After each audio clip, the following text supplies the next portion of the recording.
Welcome back to another episode of ROC Boys football. The fellas are heading down south to the SEC as the LSU Tigers go on the road to the swamp and play the Florida Gators.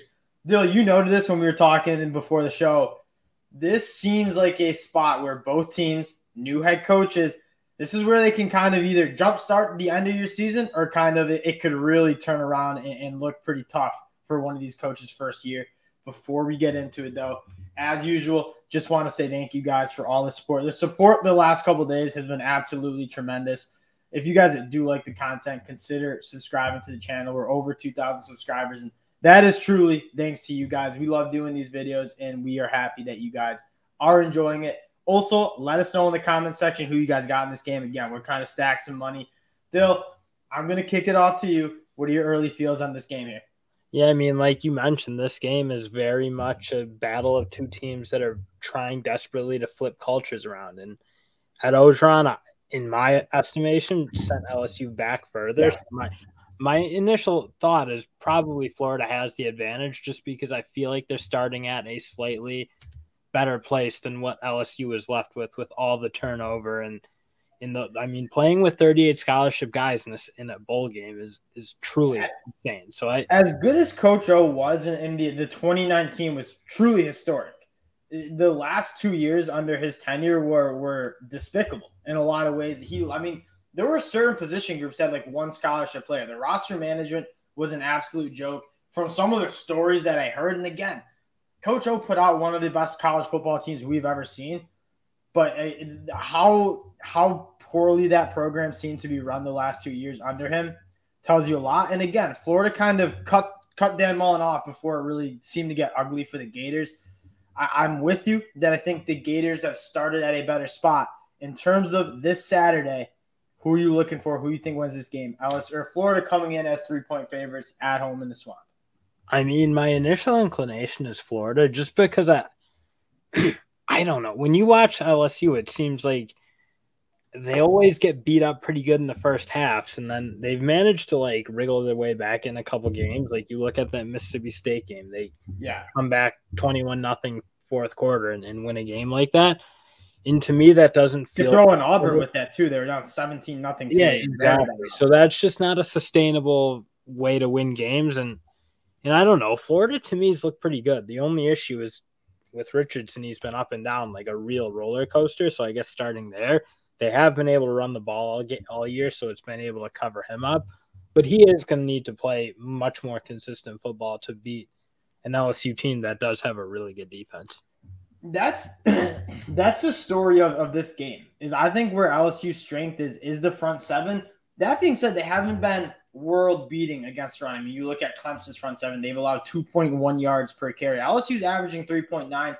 B.J. Ojulari obviously losing a guy like Mason Smith week one hurts very bad. But the story of this game is, can Florida run the football? I mean, you look at Florida beating Missouri last week. Anthony Richardson was 8 of 14 for 66 yards. There was only one wide receiver who caught more than one pass, and that was Xavier Henderson for, I think, a total of 25 yards. They have not really had much explosive passing games against teams of any significance. You saw Anthony Richardson really kind of cook against Eastern Washington, but I'm not going to put too much stock into that. And so the story is Anthony Richardson averaging 6 yards per carry. Montrell Johnson's been absolutely awesome to transfer from ULL, 8 yards per carry. Trevor Etienne, 6.5 yards per carry. Can they maintain that against an LSU front that hasn't necessarily looked dominant, but the players, the talent is certainly there? Yeah, I mean, that's the problem. You are going good on good, and the issue is at the end of the day, if they're very one-dimensional, I think LSU has the horsepower to stop them. If they can spread them out a little bit and Richardson can at least make LSU respect them, I mean, that bodes really well for Florida. I guess I kind of think, I don't know. I'm like, I don't know what to say about Richardson because you've seen Dr. Jekyll and Mr. Hyde with him, and I still have confidence in him. The flashes are so good at times, and he's got the cannon and he can run well, but you just gotta play a solid game and not let them not turn the ball over. And I think if he does that, Florida wins this game easy. Yeah, I'll tell you this Anthony Richardson and Jade Daniels, for that fact, are probably two quarterbacks that I just try to stay far, far away from putting my money behind, especially Anthony Richardson. I mean, we got lucky with him playing a great game against Utah week 1, and then he comes back and doesn't even look close to that level against a Kentucky team. I mean, they win easy if he plays even average football. Like, I mean, he threw a pick 6, a couple turnovers in total. Like, you just can't happen. Certainly not against an LSU team with a defense this good. Yeah, and let's flip to talk about this LSU offense that is also pretty reliant on the run game. Jaden Daniels has not really shown the ability to be a pocket passer. I don't know if it's totally on him. I mean, he's completing almost 69% of his balls, but the protection up front. You saw it last week. They just couldn't protect him. Obviously, Will Campbell out due to dehydration. The tackle play for LSU, when you look at the game against Florida State, when you look at the game against Tennessee, the 2 losses, it's been abysmal. And if they can't protect Jaden Daniels, he can't get it out. You look at where the strength is of this LSU offense, it's in the wide receivers, guys like Malik Neighbors, Keyshawn Boutte, Brian Thomas Jr., Jere Jenkins. I mean, that hurts. It's like they just aren't getting the balls. Like Keyshawn Boutte should be having a Blitnikoff type season. He's got that level of talent, and they just aren't getting him the football. And he has 17 catches for 130 yards. That's 7.5 yards. He needs to have 30, 40 catches minimum right now. That's just what you need to. You have such good wideouts, and I'm not putting it on Daniels at all. Quite honestly, like they're so bad up front, and Florida State. I mean, they made Florida State look like the 2015 national championship Florida State D-lines. It was, I mean, you just can't have that.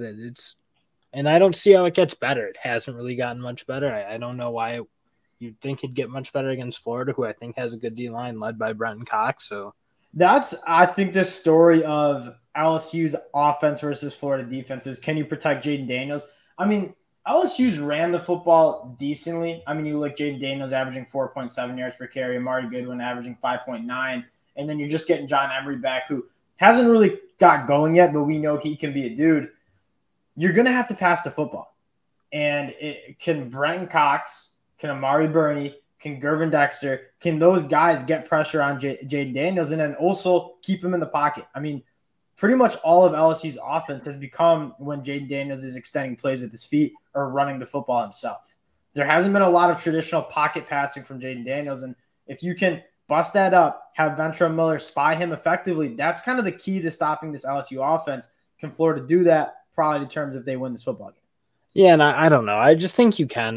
When you can't protect, it's so hard to move the ball in these decent teams. And honestly, LSU struggled to move the ball all year. I mean, they did against in pretty much every game against the SEC or the bigger schools like the Florida State. They aren't putting together a ton of drives with any consistency. And I don't know. I don't know. If we're getting to the pick, I just like Florida. I think there's too many holes in what LSU has going right now.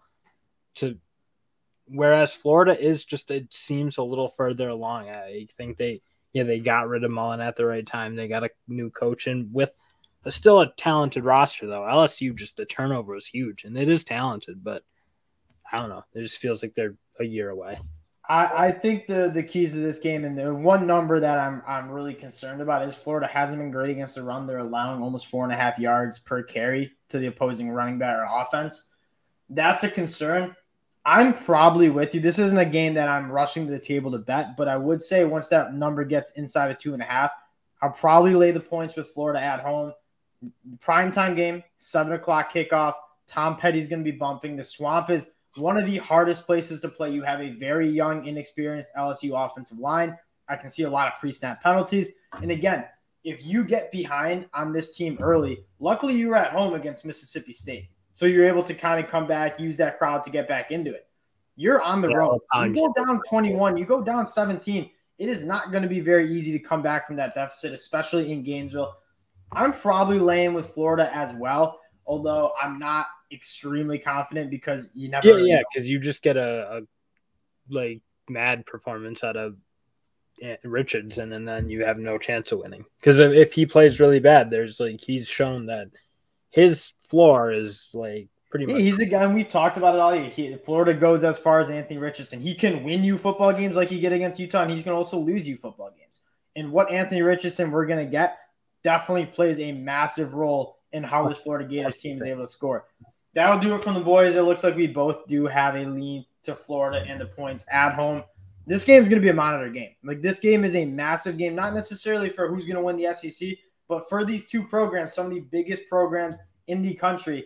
This is a massive game for first-year coaches. I'm going to be tuned in. I think they're going to be – anytime you have Anthony Richardson and Jaden Daniels on the football field, there will be fireworks. Whether they're good or bad, you don't know, but there will be fireworks. It will be a good game. I can't wait for it again. We appreciate you guys.